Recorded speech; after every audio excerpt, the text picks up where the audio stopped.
Hello, everyone. This is Aaron St. Dennis, the FF Mad Scientist. I got Jesse Moeller with me at jmoeller05, and welcome to the Mad Science Lab podcast. Today, we are going to recap the NFL Week 11 games.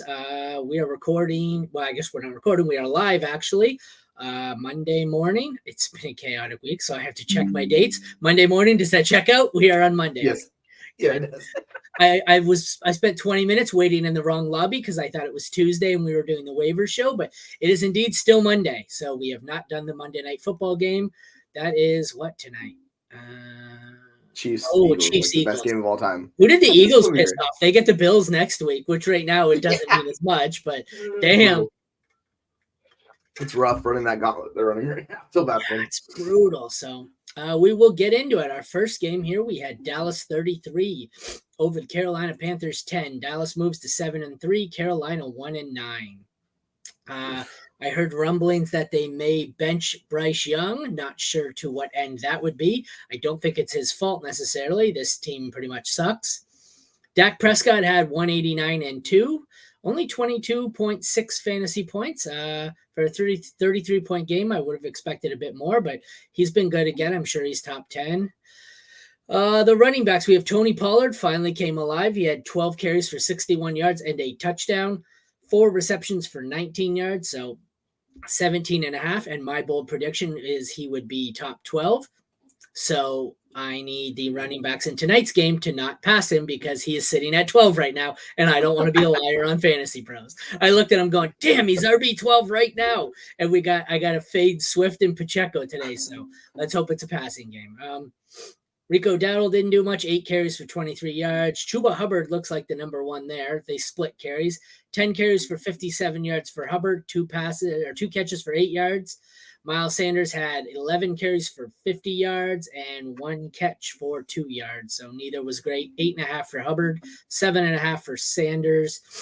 Passing game, this was actually a bad game for both of them in comparison to what they'd usually been.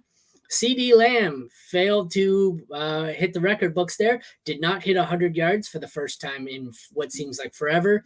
He had 6 catches for 38 yards and a touchdown, so not a great game by his standards. The touchdown saved it. Thielen had 8 for 74, but he didn't hit the touchdown there, so his stat line looks worse than Lamb, despite the fact that he pretty much had a better day. Nobody else did much. Cooks 3 for 42, Gallup 3 for 31, Turpin, a lot of that's, I assume this league is including kick returns. Absolutely nothing on the Panthers side of the ball. Jonathan Mingo just is not getting there. Tight ends, we had the touchdown go to Schoonmaker, 2 for 23 and a touchdown for him. Ferguson had 3 for 32, no touchdown. Tommy Trumbull had 1 for 4 and was saved by a touchdown. So a lot of touchdown or tight ends being saved by touchdowns here. I'm going to switch over quickly because for some reason I always click on my default league that doesn't have kickers in it because it's the smart league. But both kickers were not great. Pinero went back to a pumpkin for the first time in like a month. He wasn't one of my starts, and it was a good call. He had 5 points. Aubrey was 2 for 2 on field goals. He put up 8. Nothing great there. The Panthers did not register a stat. Am I reading that correctly? Nothing. I think they just didn't get any points. Yeah, they got nothing. And Dallas put up 22 on an interception, 10 points allowed, 7 sacks, a forced fumble, a recovery, and a touchdown. As Deron Bland has, 4 pick sixes on the year and is tied for an NFL record. That's how good he is. I know Deron Bland by name, and I do a fair bit of IDP, but I am by no means I could tell you every offensive player on both teams. Defense, I can tell you the ones I really need to know, but that tells you how good he's been. I know him. Right. It's the IDP life, right? You're like, yep, he's very good. And it checks out. It's like he's a good player. Yeah. But yeah, this game highlights the discrepancies in talent on both sides of these teams. Like Dallas is one of the better teams in the league. They have the players, they have really good defense. They have all the position players. They have a good quarterback. Carolina, it's Bryce Young and just a shit show. There is nothing. It's awful. I was talking about this earlier this week. I paid a late first for Bryce Young in the Dynasty League because I was desperate at quarterback. And I'm betting on the talent, but man, it's a risky bet right now because he has Thielen, who's the only quality wide receiver on that team. The tight ends are not good. The running backs, like neither one of them has been very good. Miles Sanders has just been a disaster. He's slowly working his way back, so he might be playable. But outside of that, it's just Bryce Young. You're counting on him to do so much. I think they had a 17-play drive, like that was their touchdown drive. And the announcers were talking about how good that was, when realistically, if that's the only way you could score, it's a disaster because you have to execute every time flawlessly. So, yeah, it's not good for Bryce Young in the short term. Yeah. Long term, you're just hoping to get somebody in there. But, yeah, it's – and Tony Pollard, like on the flip side, like Tony Pollard finally did what we hoped, right? It's just – he was nice going to just absolutely kill fantasy pros if he didn't, because I told you their usual bold prediction turned into the Tony Pollard bold prediction because that's what everyone took. But – I love a Dallas type team for fantasy, high scoring, good team.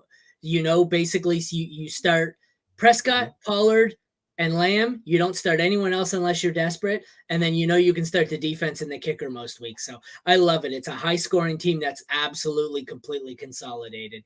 This was like back when it was the Rams and it was what?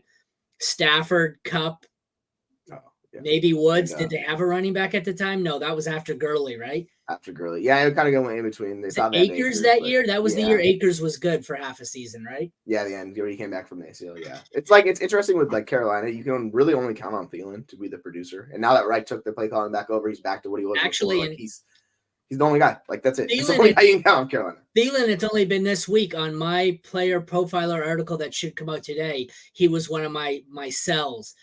And I said that if you were able to get a good game out of him, sell, because he has not been good since they came out of the bye. He was at one point, he was in my probably this league here by this scoring. He was wide receiver 6 in this league at some point. Mm-hmm. He is now wide receiver. Oh, it's 10. No, that's not correct. Yeah, he was. So I'm looking at like in the half point PPR league. He's a wide receiver 11. So he's been okay. It's just been a lot rougher. It's just. With Wright taking the play calling back. Oh, you know what it is? He's dropped to wide receiver 30 in value on KTC. That's why I was saying sell high. Sorry. Yeah, for sure. And like, if you don't need the points on a contending team, just like sell him. Get like he's not going to do anything. He's going to have no value in offseason. So 100%, like get rid of him. All right. Next up, we have Cleveland Browns squeaking one out 13-10 over the Pittsburgh Steelers, 7-3 for the Browns, 6-4 for the Steelers. This one was painful. DTR 24 for 165 and 1 interception, 20 rushing yards added in. Pickett 15 for 106. I don't know how you can be outplayed by a guy making his second career start, but congratulations, Kenny Pickett did it. Jaylen Warren, despite being out-carried, massively outproduced. 9 carries for 129 and 1, 3 for 16 through the air. Yeah, I know it was on a long touchdown, but it's Jaylen Warren's season. Najee had 12 for 35, not good, and 1 for 1 through the air. Ford was okay. 12 carries, 31 yards, saved by a touchdown, 2 for 8 through the air. Kareem Hunt, 12 for 36, 3 catches for 1 yard. The math doesn't check out on that. That tells you how bad he must have been. Gotta love it when you have 3 catches and somehow 1 yard. The receivers, not great. George Pickens, 1 carry for -1 yards and 4 catches for 38. Allen Robinson, 3 for 20. Deontay, 2 for 16. An overall nightmare. Probably highlighting how bad Kenny Pickett is. And then we have on the Brown side, Eli Moore had 6 for 60. Cooper had 4 for 34. And Tillman had 1 for 2. This is not good. This is not a spot. Like, I want to own the running backs here. I want Ford. I want Warren. I don't want any of the pass catchers. Look at the tight ends. Njoku. Actually, this is funny because I said Njoku was the only one who seems to get a bump with DTR at quarterback, and sure enough, 7 for 56 here. He was probably the best pass catcher, which he was. No useful tight ends on the Steelers. Both kickers were not great. Hopkins, I think, is the kicker 1 overall, is he? 2? 1 overall, but he didn't have a great week. He put up 7. Boswell had 4. Both defenses put up 7, which is surprising for such a low-scoring game, but they didn't really get a whole lot of turnovers. So I think the takeaway here is these 2 quarterbacks are so bad, you don't want any of the pass catchers. I get it. DTR has room for improvement here, but they look like they were really babying him and using him as more of a runner, like a read option. David Njoku is one that's very interesting for me, though. He seems to have something here with DTR. Thoughts? Yeah, I'm with you. Like, it's interesting. Sorry, backup quarterbacks sometimes will hyper target the tight ends because it's the easy pass. They just check down and go to him, and that's what we saw with Njoku. He was literally just eye fucking the hell out of Njoku all day. He's like, oh, Njoku, there you go, another target. And if not efficient, it doesn't work, but like it gets him there because he's getting such volume. Like he's really the only pass catcher in a while. You saw Elijah Moore; he was more productive, so that's interesting. But still, not a lot of yards from him. But at least he's involved. But yeah, I'm 100% worried. Like, it's not likely that they're going to throw 40-plus times, like, in games. Realistically, how Cleveland's going to try to win is they're going to try to run a lot, and they're just going to try to control the ball. Because you have DCR, he's not a good quarterback, right? So they're just going to I got the a running question. backs. Sorry to interrupt. I'm looking at this league while we're in here. This is single QB. I have Herbert and Kyler. Should I drop either for him? Can you see who I'm pointing to? Yeah, Sam Howell. Yeah, you could. I mean, I just noticed why would someone drop Sam Howell in this? We saw Sam Howell's game was super weird this week. He put up like 2 points. Like he had a really bad game. He put up 22. 22.7. Damn. Okay, never mind. I thought he had a really bad game. But 255 for one. He had 3 picks, but yeah. Okay. Yeah. So interestingly enough, yeah, like we talked about, Sam Howell is going to be like pushing QB1. I just when I'm betting on like the talented quarterbacks like Kyler and Herbert, I have a real hard time like going after Sam Howell personally. Well, yeah, you could definitely do that. Like play it matchup depending, and to see who they face. If he's got a good matchup against a bad like defense, then yeah, absolutely. Why can I not add him?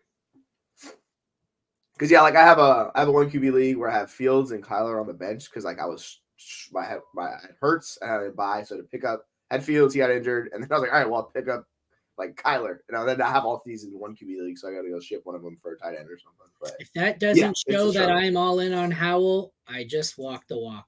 I just put in a claim to drop Kyler Murray for him. So, why don't you try to trade one of those quarterbacks in a deal like package to somebody that has shitty quarterbacks and see if you can do that? There's probably not too much of a quarterback market in this.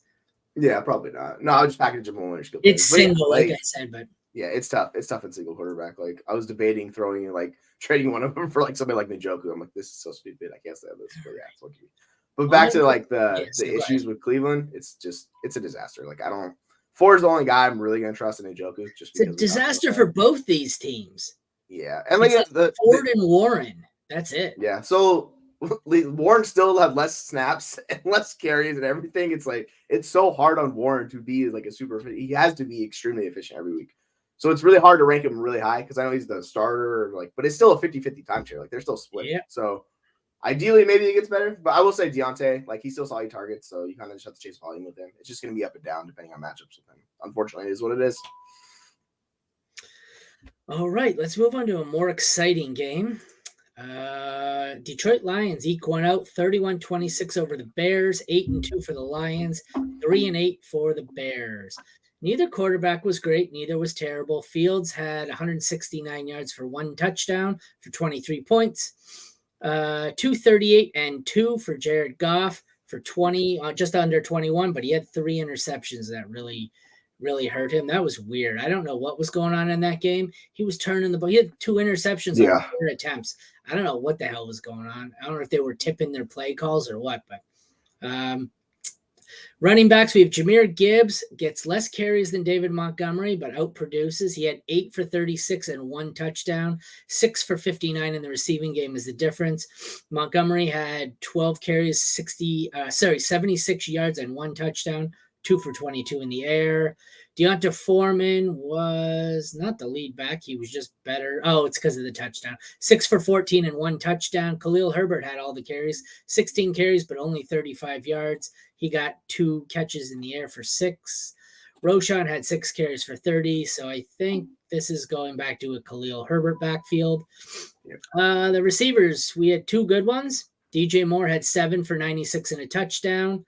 The Bears, nothing else notable there. Darnell Mooney had 1 for 24. Amon-Ra St. Brown had 8 for 77 and a touchdown.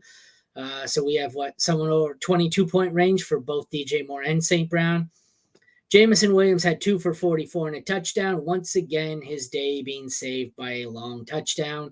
He is the ultimate Gabe Davis play where if he catches that long broken coverage touchdown, he is going to have a decent day. Otherwise, he's going to goose egg you because I believe if you take that out, I don't remember exactly what it is. I think it was 38 yards. I believe he has 1 for 6 if you take away that touchdown. Tight ends were both disappointing. Komet has 3 for 20.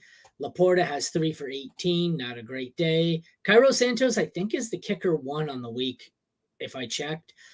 He put up 17 points by this scoring. Riley Patterson was bad.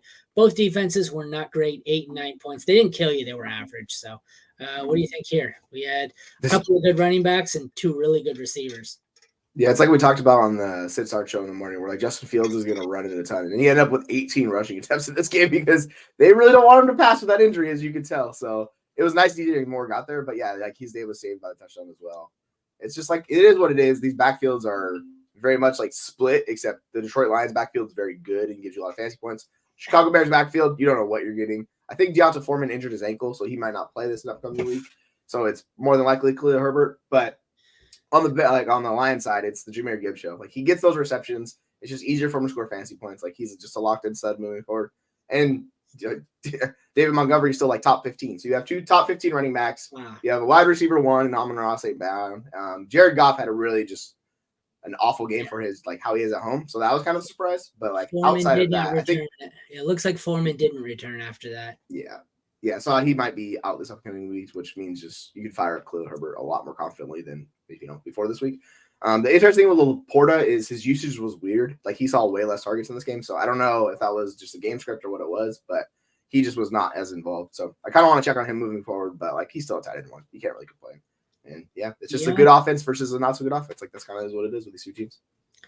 Deonta Foreman, video suggests re-aggravation of his ankle sprain from earlier in the season. If active week 12, data would favor a heavily decreased workload. Yeah, that so is from Deepak Chona. So this is another one where I think it's kind of pretty consolidated here. I'm starting both quarterbacks as low-end ones, high-end 2s, probably low-end ones. I'm starting, I guess, 2 running backs on the Lions. I'm probably only starting Herbert, if anyone, on the Bears. Starting DJ Moore and Amon-Ra St. Brown, and that's it. And then if you need him, I'm probably firing Laporta up as a top 6. I think Komet as a low-end tight end 1, despite the fact that he's, 7, 8, 6. Yeah, he's in that range. He's not that good. He was one where I looked into it, too, in my sell yesterday. His numbers, as you can see here, it's supported by the 6.3 with Justin Fields. His numbers were substantially better with Teabag. Like a lot. It made sense, right? Backup quarterback going to him. It makes sense. Like, that's just that's what they do. They take the easy targets. I think he has 2 top 5 finishes, and both of them were with Teabag at quarterback. He has one good game, I think, out of the 5 or 6 he had with Fields. But like I said, that's in my buy sell. I mean, because like Bagent is a completely different quarterback. He gets it out early. He plays in rhythm. That's not Fields at all. Fields extends plays. He looks for the big play. So like it's a different beast. He was my sell, and he was definitely, I suggested if you can flip him and trade him away to get Trey McBride, I'd do that in a heartbeat. Yes, absolutely. All right, next up, Packers beat the Chargers 23-20. Both teams are now 4-6. They don't feel the same. One team feels like a really good 4-6, and one team feels like a garbage 4-6. But I don't know what the hell's wrong with the Chargers, because this team shouldn't be 4-6. Herbert, 260 yards, 2 touchdowns, and an interception for just shy of 32 points. Jordan Love has 322 and 2 for 25 points. So good games from both QBs. None of the running backs did shit. 10 carries for 64 yards for Eckler, 2 catches for 6 yards, and a fumble lost. Ugh. A.J. Dillon had 14 carries for 29 yards after Aaron Jones left again. We said this in the pregame show, the sit start, that I don't ever like starting Aaron Jones because I feel like half the time he leaves. Well, this was the half where he left. He had 4 carries for 14 yards and left. The receivers were more impressive if you had the right one. Keenan Allen is obviously the one to own on the Chargers. 10 for 116 and 1 touchdown. Johnston had 2 for 21. Everyone else on the Chargers was disappointing. Jaden Reed got his number called. Actually, you know what? I was saying it's kind of like a roulette wheel for which one it lands on out of these 3, but it's becoming where 2 of them, at least 2 of them are really usable, and one is borderline flexible every week, where it used to be one had 30 and the other 2 had none, but now you got like a 20, a 16, and a 12. So Reed leads the way with 3 carries for 46 yards and a touchdown. That's an interesting stat line for a receiver. Plus 4 for 46. So he's kind of being used as a Debo role, which I didn't see coming. We have Dobbs has 5 for 53 and 1. And actually, I guess we have 4 now here because Dontavian Wicks has emerged with 3 for 91. Christian Watson, 2 for 24 or 21 in a touchdown. So the touchdown saves Watson. Dontavian Wicks is interesting at this point. I think he's in my waiver article. But there are 4 legitimate pass catching threats in this receiving core, and it's scary. The tight ends were interesting. 4 for 28 for Musgrave. Stone Smart somehow has 1 for 51 and a touchdown. Obviously, the one long broken play. Parham has 4 for 57. Both kickers were bad. Both defenses were bad. What the fuck do we do here? Like this, the receiving, the running backs don't. The quarterbacks, we know what we're getting there. The running backs, Jones is good when he's healthy. Eckler's always good. But like the Green Bay Packers, I don't know what to do with this. I have any league where I need to stream, like I bye weeks or injuries and I need a receiver. I just say, fuck it. I'm taking whatever young Packers receiver is available and I'm praying the roulette wheel lands on him that week because we have 4 of them all over 10 points. So it's like really weird with Dontavian Wicks. He's had 4 straight games with 4 targets or more. So he's at least involved. But his routes run, he only ran 15 routes last night. Like he's not a focal point of that offense, but it's just enough just to screw everybody else is kind of how it's going. So you add him on top of it, it's a cluster. I mean, obviously we thought Christian Watson was the best one of the bunch. It's been a disaster for Watson this year. It's hard to argue against him. But mess.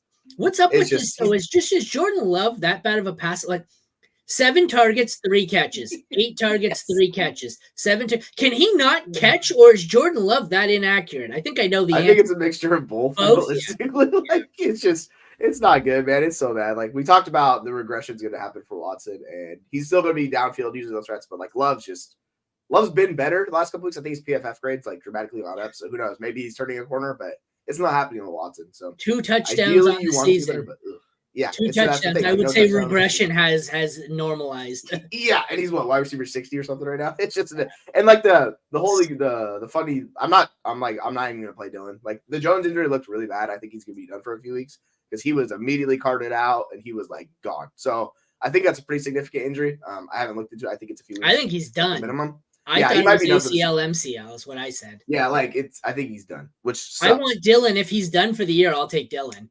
Yeah, he's gonna be a flex range like running back. It's just he's just not a good running back. He's gonna get there kind of like carries for 29 fucking yards. That's what I'm saying. He sucks. Like he's not good. This is the thing with Dylan, man. It's just so not good. But he's gonna get there with volume. It is what it is. He'll be like RB30, some nonsense like that. By the way, did you see that Eckler run last night? He looked like he had no boost. He went down the sideline. Oh, I seen that. Someone said Eckler out here running like a fullback. I did see it. Yeah, he was.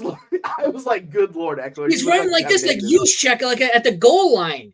I seen that. What was up with that? Is he that hurt or what the hell's going on? Was he just, I seen it out of context. So was this late in the game and he's just trying, no, they were losing. So he could have been protecting the ball. What the fuck is going on? He took it around the edge and you're like, okay. And like D linemen are chasing him down. He does this. I was like, dude, this is not good. Like, yeah, I think he's clearly hurt. He's just playing through it. Like, you can't be that slow. Like, you're not. He was never fast, but like he could at least break runs. This one looked rough. I was like, dude, sheesh. Thankfully, he's a great pass catcher, so he'll be all right. But yeah, it's just. And Keenan Allen. By the way, Quentin Johnston, way to cost Chargers a game. That was historically bad. I was like, oh my goodness. I didn't see it. What did he do? So like they were trailing late in the game. It was like 3rd or 4th down. Had him down the seam, wide open. Hit him in the hands. He drops it. Falls on his face, and they lose the game because of it. It would have been a walking touchdown, too, and they would have won. So, QJ, you should check out the highlight. It's really bad. It's like, oh, my goodness. I even offered QJ for Shaheed and Dynasty. Somebody turned it down. I said, what the? All right, yeah. Okay. And then I saw that play, and I was like, yeah, dude. Yeah. I'm going to try and bring up – I want to bring up the first one here. Can you see that? Is it showing up? That's the run. Okay. Yeah, it's so slow. It's just – it's so bad. There's no boost. I'm like, bro. What is going on here? Short, trying the left side, bouncing off tech, and Eckler down the sideline, chugging inside the 20, and yanked down. Get more yards.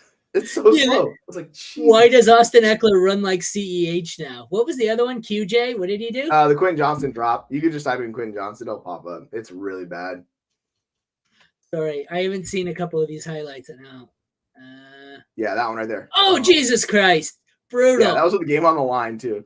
And he drops it. And it's just like. Okay, well, I've been saying this and all year. People say, oh, it's a little early to give up on a guy after his second professional game. I didn't give up on a guy after his second professional game. I gave up on him because he can't fucking catch.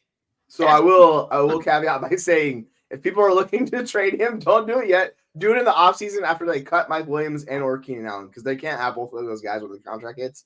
So then you just trade him in the offseason with hype. Someone's going to hype him. You can get a second round pick for him. Yeah, but see, So that's the downside. People are saying the time to sell him was when Mike Williams went out, and everyone said, "Oh, here comes his opportunity." But now Mike Williams is out, and he's losing production to what? Well, I guess he was wide receiver 2 in this, but that's because Palmer and Guyton are both out. So yeah, exactly. It's the ideal situation. It's not good, man. I traded away Quentin Johnston in a few leagues, and I think whoever owns him now is eating him. So yeah, I have one share of him, literally just one share, and I can't do anything with it. I literally, like I said, I tried to offer him for Shaheed. I was like, cool, no dice. I was like, I can't even get a third. I was like, man, this is rough. All right, we're just gonna ride it out. Next, we have Houston Texans 21-16 over the Arizona Cardinals. A lot of close games, a lot of ugly games. Texans moved to 6-4, Cardinals 2-9. Good games from both QBs. Kyler goes for 214 and 1 with 1 interception.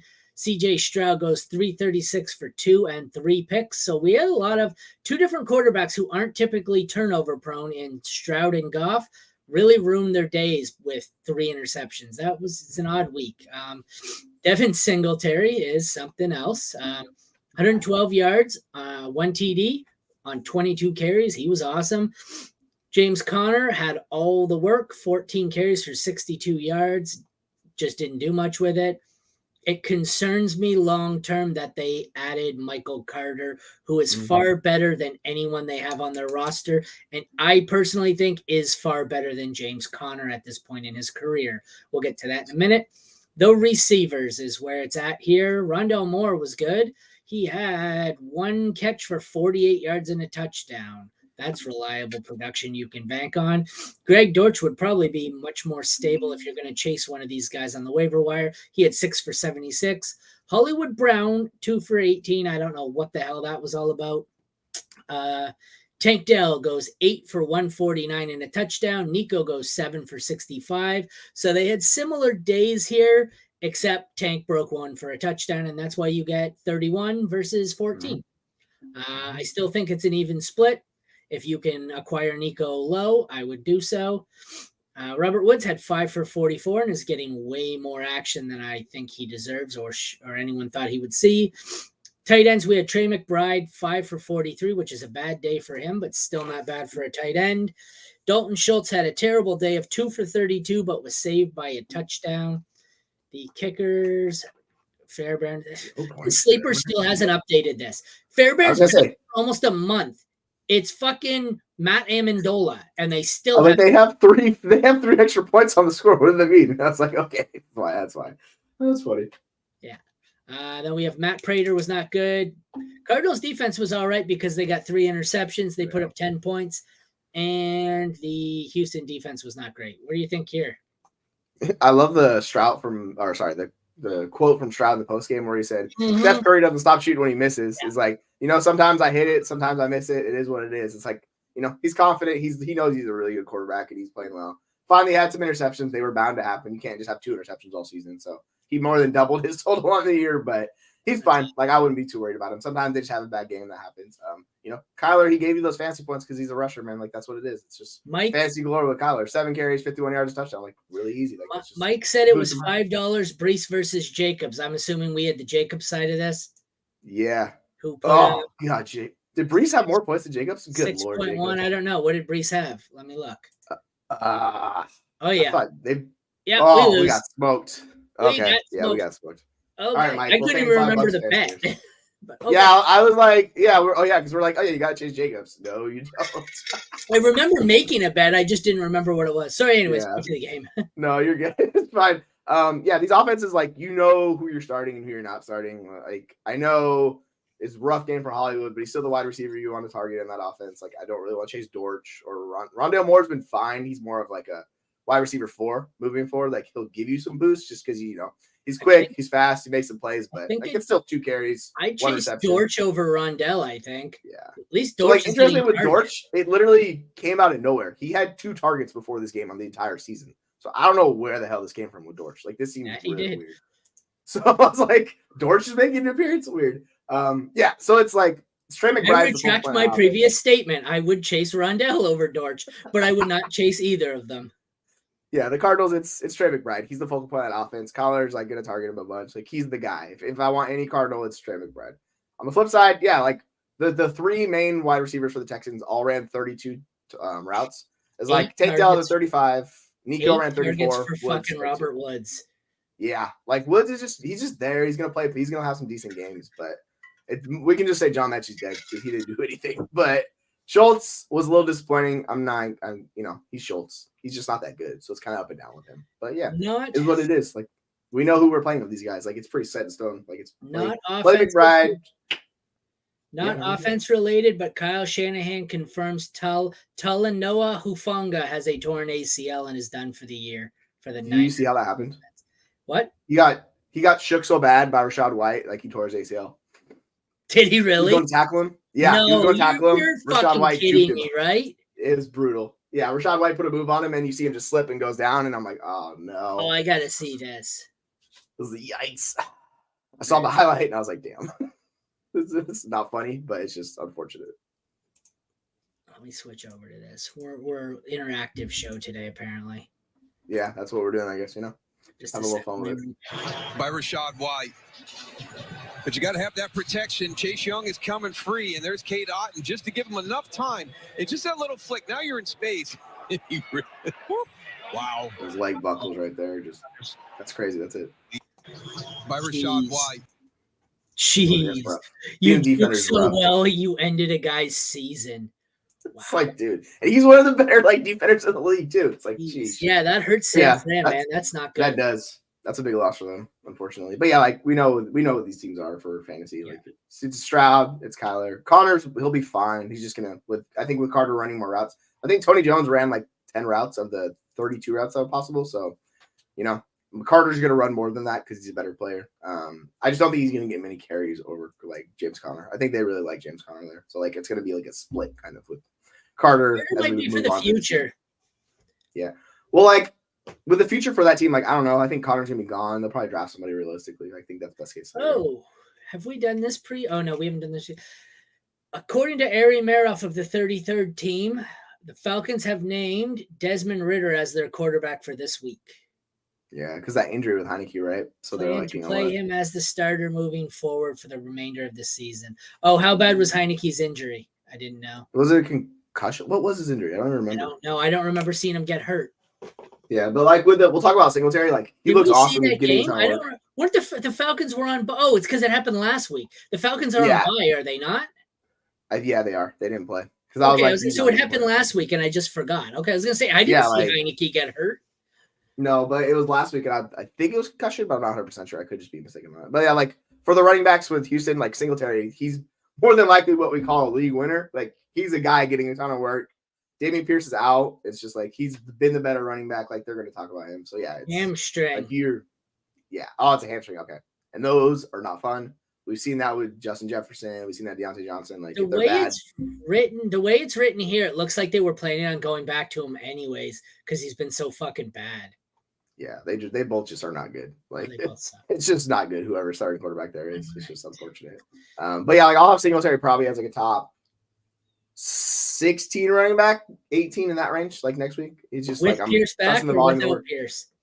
With that, like I'm curious to see how he looks with Pierce. Like I'll drop him if Pierce is back, he'll probably be like 22. Like I'm not really that into Pierce honestly. He just hasn't been good, and just like I don't know why they would go back to Pierce after the difference in these two players. Like Singletary has been way better the entire year. Next, Jacksonville beats Tennessee 34-14. Jags are 7-3 and don't seem like a 7-3 team because they've seemed like they really sucked at certain points. Titans are 3-7, and well, they do suck.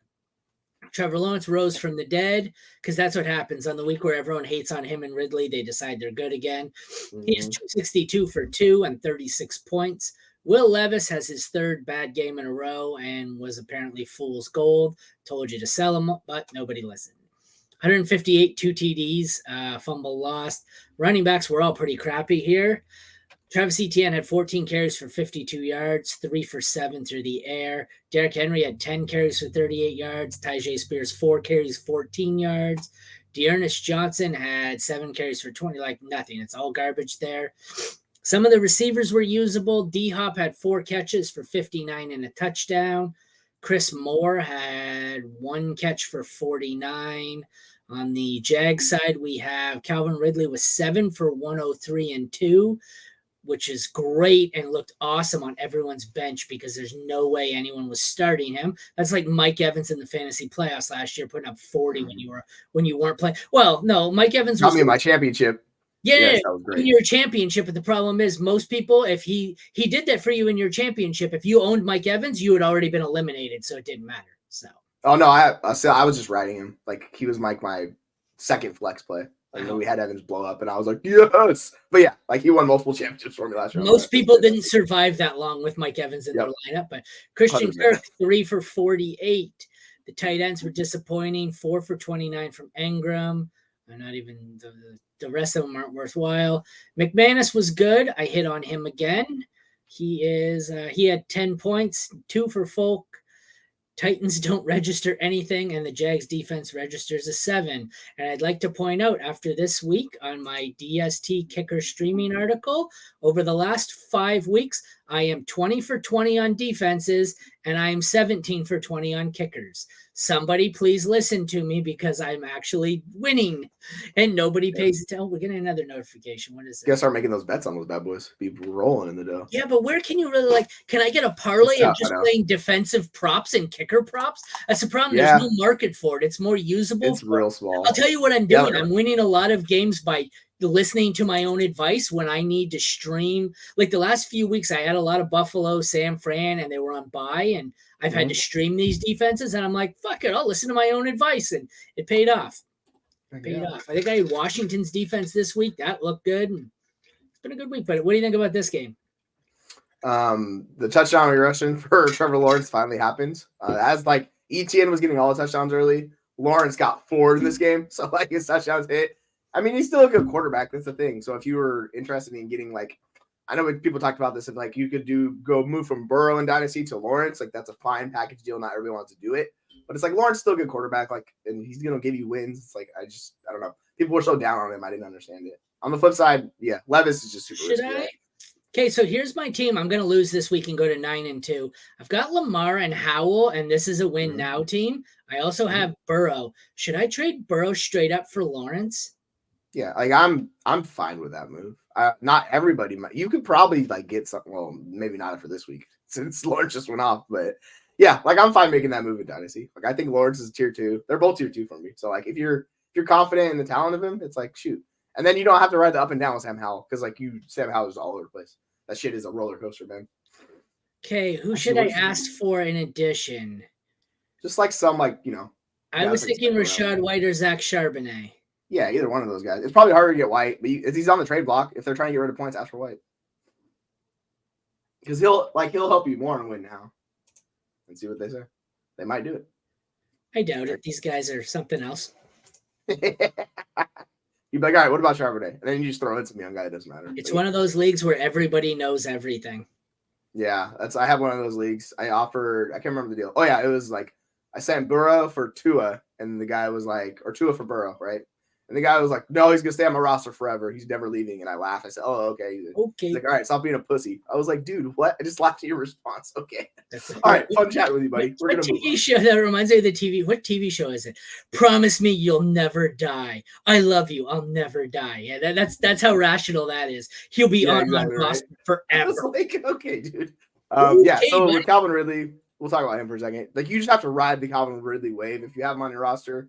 Because he's going to blow up. He'll kill you. It's kind of like you're talking about Gabe Davis. He's going to hit every once in a while. You have to just be comfortable riding the variance with him. You know what? I wanted to go back to that one sec. Yeah, I had I thought of I seen an interesting, I think it was a Reddit post the other day, and people couldn't believe it. A guy was showing his dynasty startup when his league started. It was something ridiculous. I think this was their 20-year anniversary. It was 2023. The first quarterback he ever drafted was Tom Brady. He had Brady on the roster the entire time until he retired. Like if you were to, all these people say, oh, well, he has a great 5-year window. What are the odds you get a 20-year run with the same player? I mean, having a 20-year dynasty league is something else, but having Brady, and he had the documentation to prove it, having Brady on your team on dynasty for the entire 20 years is something else, man. I remember the Dynasty Nerd you guys were talking about. They drafted one. I think it was Dynasty Rich. He drafted Drew Brees and it started out like the first year, and he just had Brees for like 15 straight years. He was like, it was incredible. I was like, yeah, dude, like that's fantastic. My ass is too impatient. I'll trade them all. So I'm like, you know what? Ship them out, whatever. So if you look at all my transactions, cool. Yeah, see, this guy seemed like he was just he never really shifted into win now or rebuild. I'm not. I have a league. I'm either 100% going for it or I'm in 100% tank mode. I am not an 8th place sneak into the playoffs kind of guy. Yeah, I got a buddy in our league. He's really like all invested.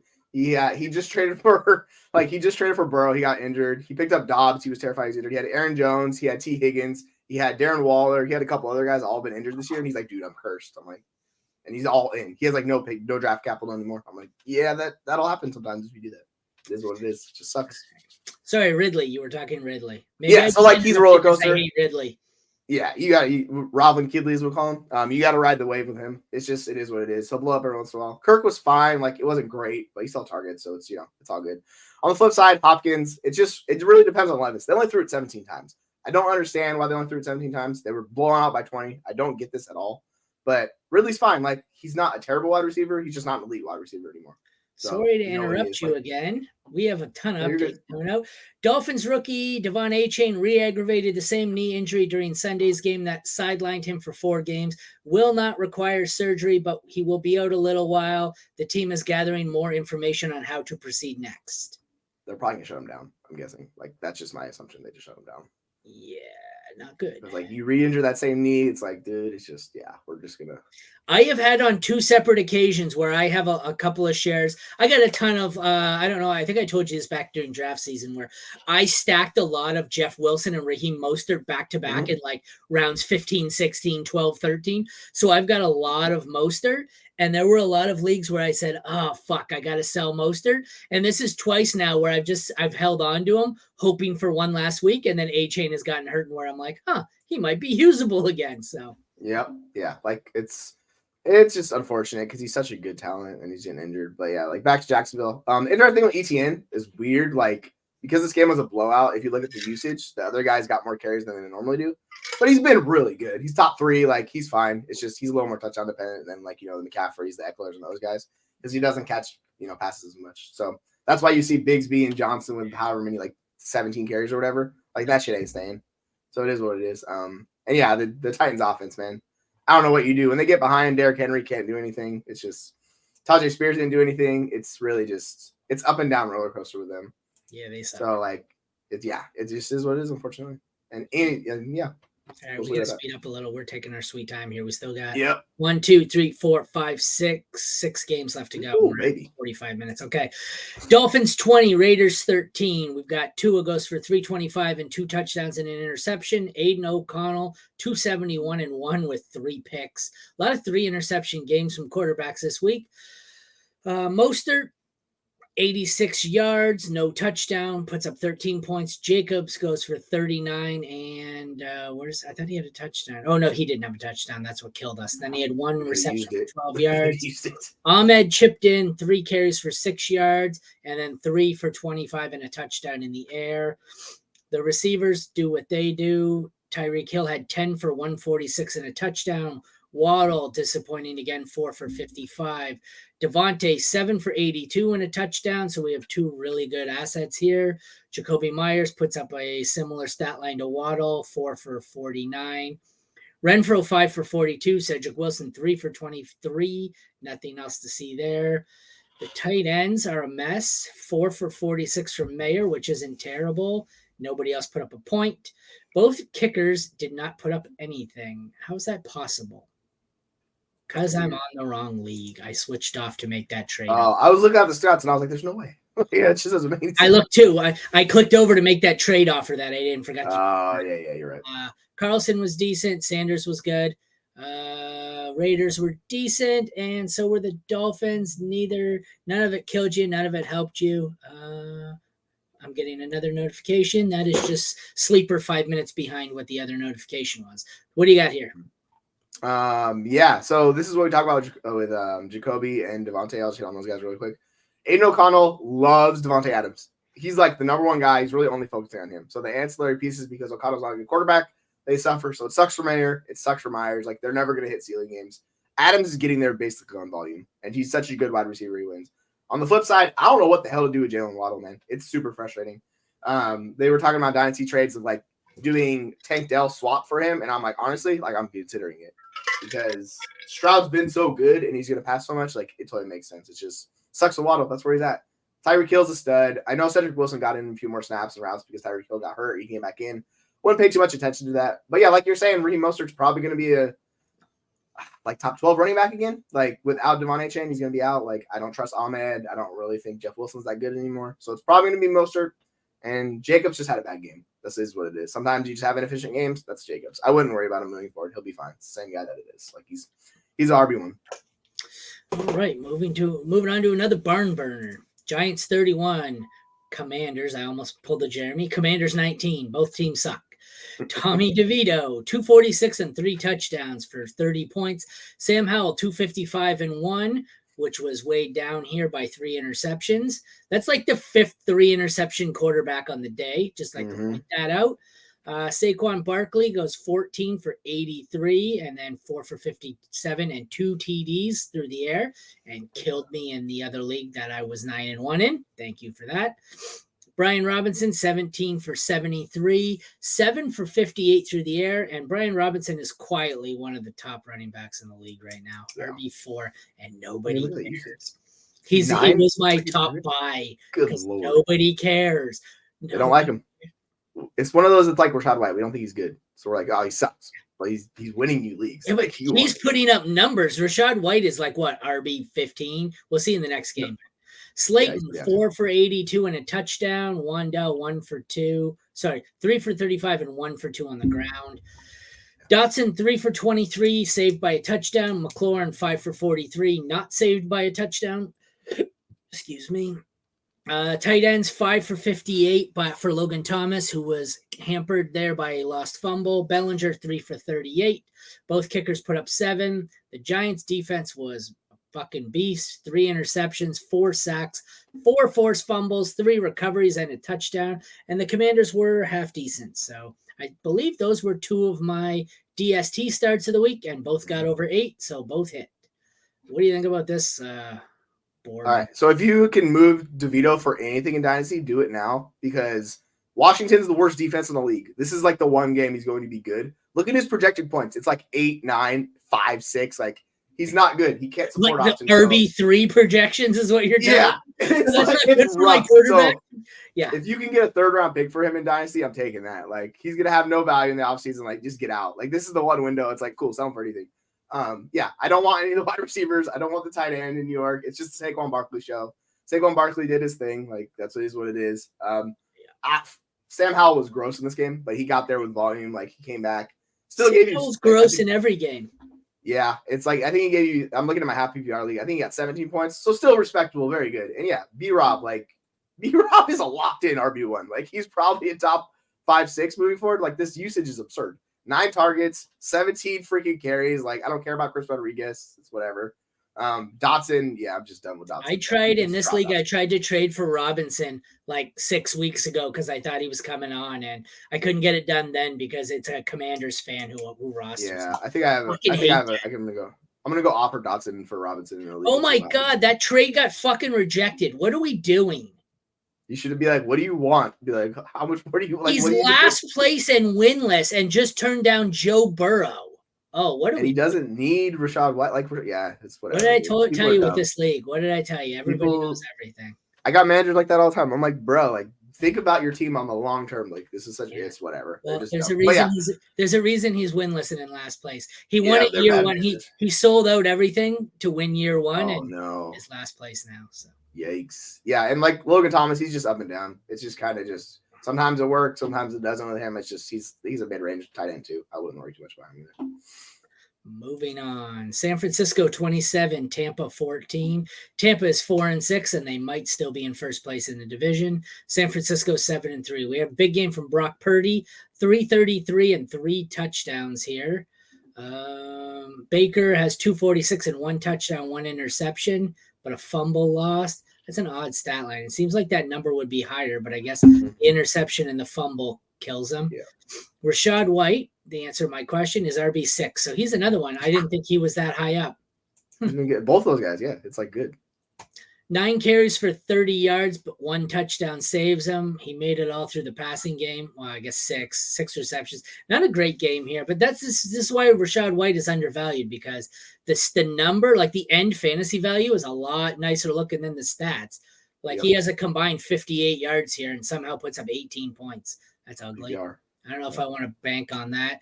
Edmonds puts up 4 for 8 yards. CMC, 21 carries, 78 yards, 5 for 25 and a touchdown in the air. The receivers, Mike Evans goes 5 for 43, saved by a touchdown. Godwin, 6 for 39, not saved by a touchdown. It's amazing that Raheem Jarrett only had 1 catch on 2 targets, because I swear to God, every time I looked up, Raheem Jarrett was being targeted. So, breaking news. Tim Boyle is going to start for the Jets at quarterback. They announced that last night, didn't they? It just popped on Fantasy Life. So I don't know. I think they're delayed because I thought Rap Sheet reported that last night. Oh, he could have. Yeah, I don't know. Brandon Ayuk, 5 for 156 and a touchdown.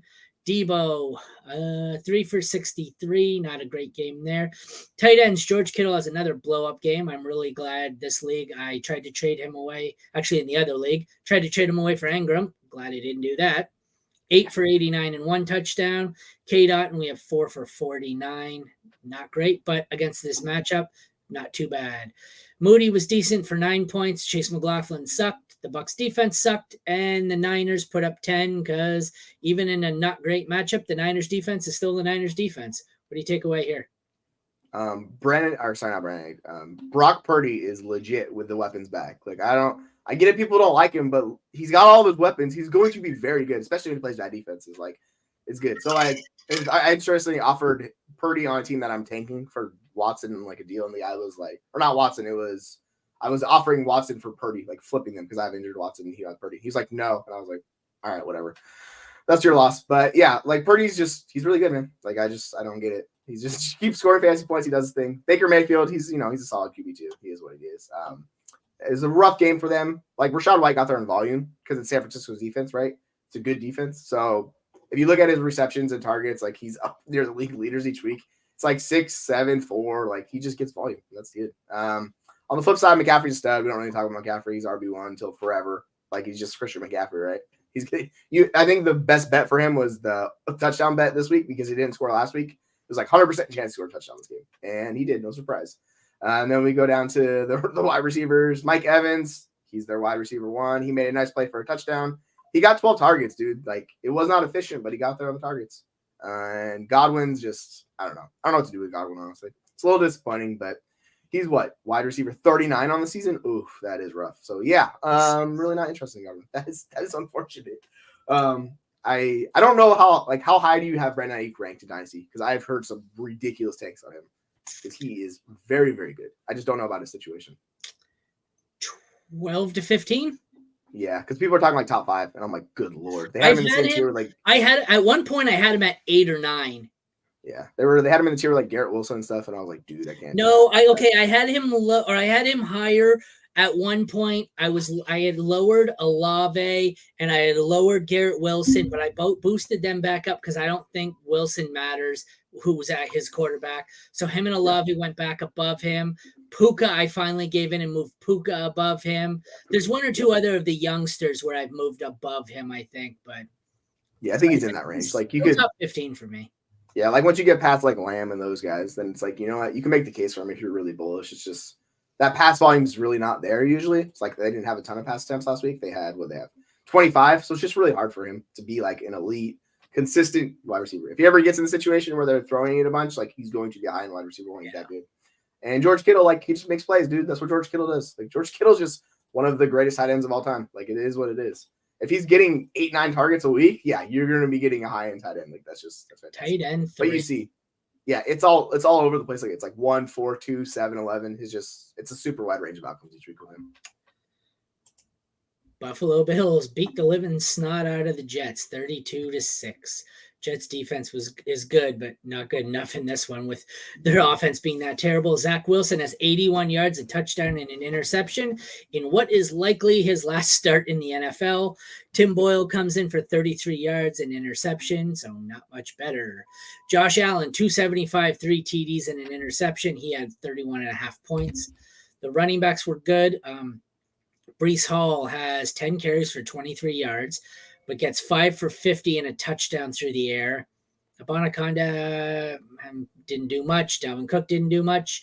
James Cook has 17 carries, 73 yards, and then 3 catches for 29 yards and a touchdown. Ty Johnson was somehow involved. Why are we getting the same notification for like 9 different things about Zach Wilson? Ty Johnson, 3 carries, 11 yards, 3 for 47 and a touchdown through the air. That was an interesting one that came out of nowhere. Garrett Wilson sucked this week, but that's tough to do anything with Zach Wilson as your quarterback. Khalil Shakir, 3 for 115 and a touchdown. It was one long touchdown. That was a lot of it. Not sure I want to be back on that. That killed Diggs, though, and the fact that they were running the clock out, which is why Cook had so much volume. Where was he? Steph Diggs had 4 for 27. Nobody else. Gabe Davis didn't have a target. Did he not play? He played. Those missing. No, he's just. Oh yeah, no, you're right. Yeah, he's out. No, he's not. He played. He played. Yep, he played. Goes missing. Goes missing. Yeah, he played. He's just on a fucking milk carton. I hate the way they phrase that. I was like, oh, so he missed the game. No. He played. He just nobody knows. So Kincaid has 6 for 46. He had a decent day. Nothing else to see here. Tyler Bass was a good kicker, probably top 5. The Buffalo defense was awesome. The Jets defense was not. Takeaways here. Yeah, this game got out of hand real quick. So Dalton Kincaid saw all of his targets in the first half. Like literally didn't see that because they're up by so much. Like you just need to feature James Cook, and that's what they did. So it's nice to see James Cook like dominate that backfield. It'll be interesting if Joe Brady continues that usage with him because that's a much more efficient back where he's going to be a valuable asset for you long term. So we'll see how that shakes out. But like I think the shift moving on to Joe Brady, the offensive coordinator, is probably a good thing for James Cook and how they're going to use him. Josh Allen, even if he turns it over, man, it doesn't freaking matter. Josh Allen's a fantasy stud. He just puts up points. Even with the interceptions, it's like whatever. He's just a stud. Yeah, Diggs had a frustrating game. He played Sauce Gardner. That's bound to happen when elite guys go against each other, right? So he saw 8 targets, but if you go up against Sauce Gardner, sometimes you're just going to lose. And on the flip side, it's like in that one for a sideline fight at the end. Somebody did. I can't remember who it was. He was involved. I don't remember if he got tossed or not. Yeah, there was somebody tossed like midway through the game. There was I can't remember who it was, but there's a lot of ejections yesterday. Yeah, and on the flip side, it's like Garrett Wilson is playing Sauce Gardner each week with how bad his quarterback is. So he's just getting there on volume. It's been a disaster, man. It's so unfortunate. He's still on pace for well over 1,000 yards. Like he's still doing very good, but it's just when you're crippled with the CFL quarterback, it's there's not much you can do for Garrett Wilson. So it's just unfortunate. He's a good buy low in Dynasty because people are probably gonna get fed up with him. But outside of that, like I really don't want Garrett Wilson to redraft. It's just unfortunate and it kills you each week. The tight ends, it's like, yeah, it's Dalton Kincaid. He's the tight end one. I don't want any part of the Jets tight ends. I don't want any part of their ancillary options. And Breece Hall, dude, this is they have 2 of the best like running back and wide receiver players in the league. So Breece Hall, he can have these games where he blows up for you. Garrett Wilson, same thing. It's just you could just get a bet on talent with him, but it's that idiot super busted. That Twitter idiot offered me Tyler Conklin for Puka Nacua in the league where I lost Mark Andrews. You're like, bird. Get the bird for that one. Yeah, have fun with the garbage on waiver wire. Well, that's all right. I went and I added Michael Mayer and Trey McBride instead. Thanks, though. Is Conklin even like better than the garbage on the waiver wire? Like, not really. No. It was kind of that was the fun. He picked like the 5th best garbage off the waiver wire. And then I was like, oh, I'll just take Trey McBride. Thanks. So right. Like that's what like a lot of people struggle with those dynasty terms, the moves. It's like trade him for this guy. It's like, no, just trade for a tier of guys. Just take the cheapest guy of those. It doesn't really matter. Rams 17, Seahawks 16. We have Geno, who left with an injury for 233 and 1. Drew Lock was terrible. Matthew Stafford 161 and 1, and took possibly the hardest hit I've ever seen in my life. Did you see this hit? Yeah, it was. He got rocked.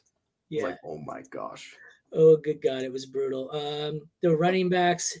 Walker went 4 for 18, but left with an injury that we don't have an update on last I checked. Could miss time with an oblique strain. I think Deepak said look, he expects him to potentially miss week 12, but not much longer. Charbonnet, if he is out longer, is a league winner. If not, he's probably worth holding anyways. He had 15 for 47, so he wasn't efficient. He just had so much volume, 6 for 22 in the passing game. Similar for Henderson. Well, not similar, I guess. Similar end number, but it was all on a touchdown. Royce Freeman had 17 for 70. Royce Freeman led them in carries.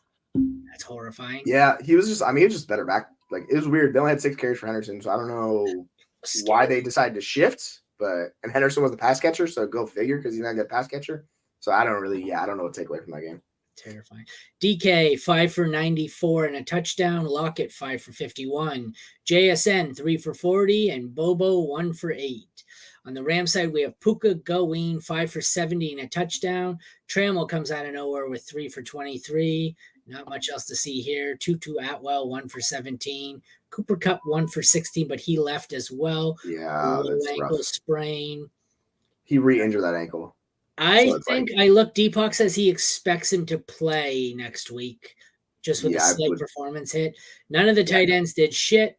Jason Myers at kicker was good, and the defenses both sucked. This game was a fucking nasty, ugly one. This game was wild.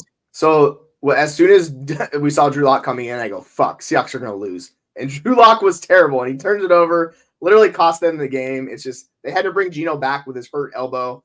He guided them down for a chance to get a game-winning field goal. They made a really blunder with like 26 seconds left. They could have spiked it, but they ran a play. So they had more time than they chose to. I don't know what they were doing, but they still had a 55-yard attempt to win it. So he gave them a shot. But yeah, if you ever have Drew Lock or Zach Wilson starting quarterback, you're just not going to win. Like, that's just it. Really, they are awful. Stafford played a lot better. It's just and with an injury to Kupp, if Kupp's out, like Puka's going to be pushing wide receiver 1 for me. He's going to see an absurd target share usage. Like, he's going to be up there.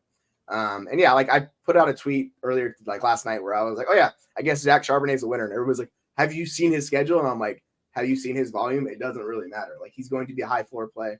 And if he hits big plays, like, it'll be, it's just like, I don't understand people. We may get to the fantasy playoffs with a record number of starting quarterbacks in the lineup, because it looks like the Browns starter next week is going to be Joe Flacco.